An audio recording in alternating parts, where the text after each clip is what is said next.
나는 젊었을 때 허리 수술을 받았고 족저근막염으로도 오랜 동안 고생했다. 늘 짜증을 부리며 살았고 심지어 짜증맨이라는 별명이 붙을 정도였다. 걷는 것이 싫었고 누군가 함께 걷자가면 짜증부터 났다. 맨발 걷기 할까 말까의 고민. 1. 할까? Do it? 유튜브에서 어느 날 맨발 걷기에 대한 영상을 접하게 되었다. 맨발 걷기를 하면 발 건강에도 좋고 여러 건강 문제가 해결된다는 내용이었다. 관심이 생겼다. 몇 달 동안 그러나 실천하지 못하고 고민만 했다. 할까 말까? 더 나은 다른 방법은 없을까? 계속 미결정 상태였다. 맨발 걷기는 여러 면에서 좋아 보였다. 우선 쉽게 시작할 수 있고 비용이 들지 않는다는 점이 가장 큰 장점이었다. 사람들은 돈 이야기를 잘 안 하지만 사실 이것이 매우 중요하다. 비용이 들지 않으니 가족들의 눈치를 볼 필요도 없다. 그리고 어디서든 가능하고 시간도 자유롭다. 또한 중한 병을 앓던 분들이 맨발 걷기를 실천한 후 긍정적인 변화를 경험했다는 이야기들이 많았다. 상당수의 의사, 한의사 등 의료계 전문가들도 맨발 걷기를 직접 하거나 이론적으로 지지하는 것도 있었다. 2. 말까? Not do it? 그러나 걱정도 있었다. 정말 건강에 좋을까? 발이 아프거나 부작용이 생기진 않을까? 라는 의문이 들었다. 주변에 그냥 맨땅 흙길은 찾을 수가 없다. 여기 호주는 사방이 잔디밭이고 보행로는 당연히 콘크리트 등 뭔가로 덮여있다. 잔디가 흙을 대체할 수 있을지 의문이었다. 게다가 여기 5, 6월 겨울이면 잔디가 누렇게 변하고 작은 가시들이 발바닥을 찌르기도 하는데 아파서 다시 걸어다니기가 주저된다. 보이지 않는 이물질, 오물들도 많다. 또 반려견과 산책하는 사람들이 많다 보니 제대로 수거되지 않은 배설물들도 있다. 골프장이나 대형 공원의 잔디는 어떤 경우 농약을 많이 사용해서 맨발 걷기에 적절하지 않을 수도 있다. 운전하고 꽤 가야 만나는 바닷가가 아닌 이상 결국 동네의 잔디밭이 유일한 선택지인데 호주에서 맨발로 걷는 사람이 드물어 남들의 시선을 신경 써야 하는 것도 고민이었다. 어떻게 결정할 것인가? 맨발 걷기를 하면 새로운 불안 요소가 생길 수 있다. 하지만 그렇다고 기존의 건강 문제를 그대로 안고 갈 것인가? 주변의 시선을 의식해 망설이는 경우도 많다.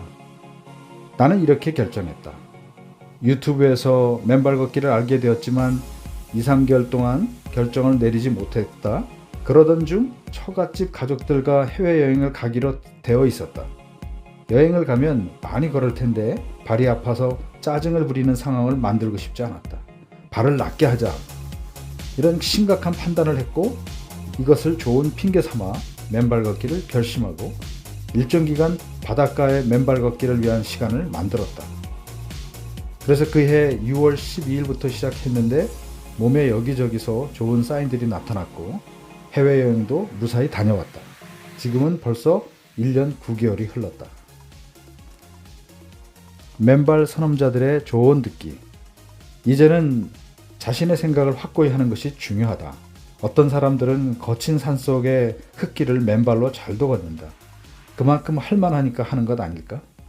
꾸준히 맨발 걷기를 할 장소를 잘 찾아보자. 약품이 뿌려진 잔디밭은 이틀 정도 지난 후 걸으면 된다. 반려견들이 볼일을 보면서 잘 다니는 길을 이상하게 나도 잘 따라가는 경우도 있다. 바닷가는 소금기가 있고 단단한 편인 물가 쪽과 푹신한 모래만 있는 곳에 차이가 있다. 장소별로 발 동작이나 어떤 걸음을 할지 등등 많은 조언을 참고하면 좋다.